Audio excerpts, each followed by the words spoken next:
Okay, we're now joined by Tennessee head coach Kellie Harper. We'll let her make an opening statement, and then we'll start taking questions from the media. Coach? Well, I was reminded numerous times that it's been a few years since Tennessee won at LSU. Obviously, I was part of that loss last year that stung.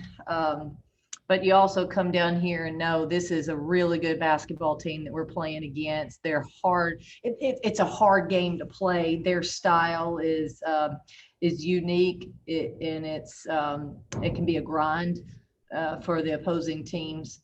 So, before the game, our staff talked, if we could come out of here with a 1-point win, we will walk away happy. It's just that tough in the SEC to get these wins. So, didn't really mean it to be exactly like that. Obviously down the stretch, I felt like we could have maybe finished a few more plays, free throws, and maybe not have had to worry about that last possession defensively. But, let's credit LSU. I tell you what, Pointer does an unbelievable job handling the ball and creating opportunities for herself and for her teammates. All right, we'll start out our questions with Maria. Coach, that first half was the first time I think I've watched Tennessee LSU shoot 50% or better. That just doesn't it's usually like 25 or 30. The second half turned into a typical Tennessee LSU brawl. I want to ask you about your post players, Cassie and Tamari. Tamari stayed out of foul trouble. That's a win for her. But how key were both Cassie and Tamari down the stretch in that second half? Well, I'll tell you, you look at our plus minus, and they were the two highest. It wasn't going to be high this game because there wasn't a big disparity. Weren't a lot of runs made. Every time we'd make a run and you feel like, okay, maybe we can go up, maybe 7, we'd make a turnover or miss a bucket, and they go down and score. They're +4 and +5 apiece, and that was the best on the team.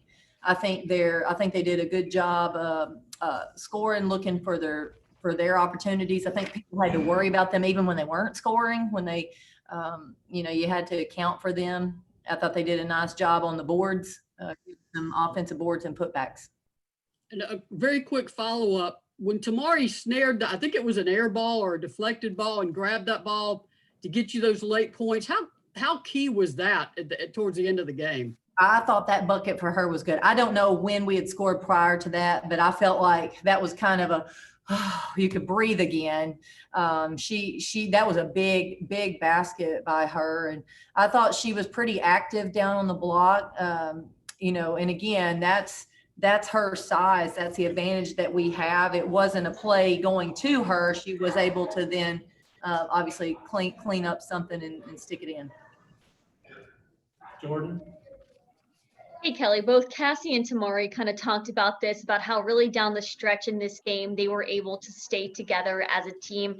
And I got to say, kind of watching this team the last few years, that was something that seemed to lack. What has allowed this group to do that when things get tough, that they're still as together as whenever they're kind of easing their way to a victory? Well, I think this team enjoys being around each other, and I think they have a common goal right now, and they're pulling together. They're working hard, to play and get games and to win. So I think they just understand pulling together. Now, we had to encourage them today to, stay with it, slap hands, give high fives, pick each other up, because I knew some players out there were struggling. I think it was tough on some of them, and we just kept talking about this is the time that you got to pick each other up. And I really do believe this win is going to be good for us going down the stretch. We get in this position again. I think they understand what it takes to get out of it. Quick follow-up. I saw after the game, Jordan Horston kind of ran over to you immediately. You put your arm around her. I just was curious what was kind of exchanged in that moment. Well, I told her, I said, she played so good, it'd be nice to play her more than 2.5 minutes due to fouls. She couldn't keep her out there long enough. I thought she played a really good basketball game. Some of those games, sometimes it's going to happen. The whistle found her today. Gustavo? Coach, you said that this victory was important, and going back to Thursday, you guys win an Arkansas ranked team, and now winning on the road after have so much uncertainty with COVID. How important is this sequence, back-to-back wins? Starting the SEC 2-0? Well, I think it's great confidence for our team. I think it's a motivator. I really do. I think they feel good. I think they understand what we need to do to be a good basketball team. And I think right now what's been fun to see for this basketball team is that belief and that faith and that trust in our system. It's paid off with wins, and that's what I'm excited about.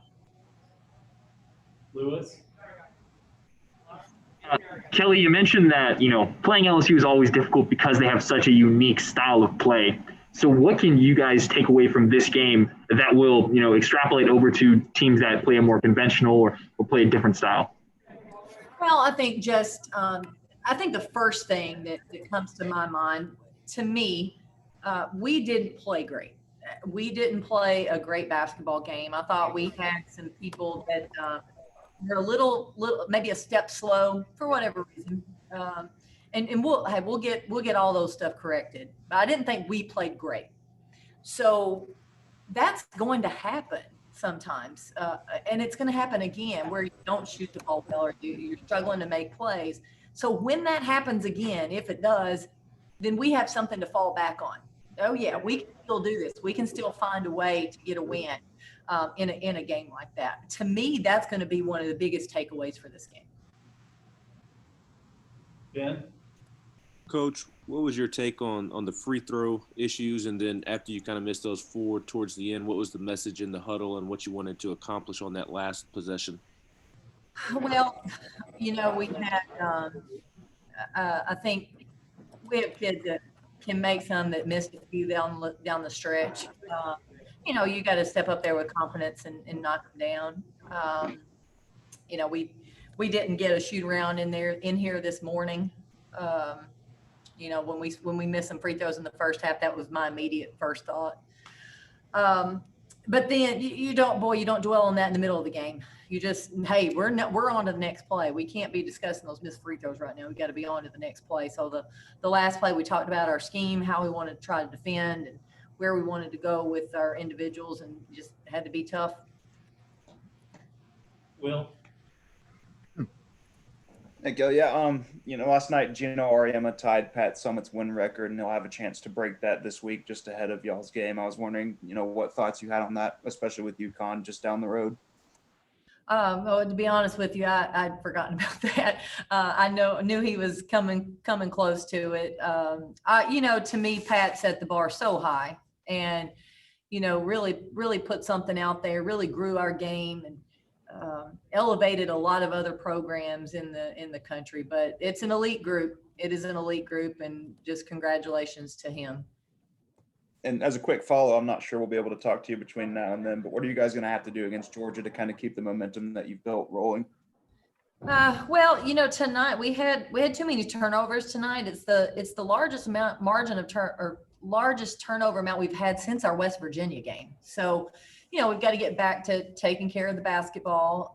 That will be really important against Georgia. I think they push it pretty quick in transition. They guard. Now they will guard you.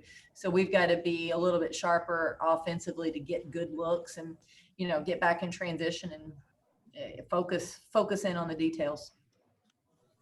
I'll take 2 final questions here from Jordan and then Lewis, if you have those. Sorry, I meant to put my hand down. Yeah, Lewis? I meant to put my hand out as well. That's my bad. All right. Maria with the final question.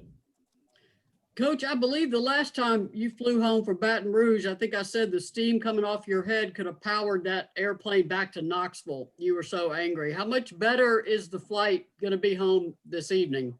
Maria, this is my first flight home after a win here. So I played here as a player twice. We did not win, and haven't won down here as a coach. So I am thrilled that we are coming out of here with a win. I don't care, good, bad, ugly, does not matter. You get a win in the SEC, it's a win. You take it and you move on. So my happiness will power that engine home tonight. All right. Thanks, Coach, and thanks everyone for joining us. Thank you.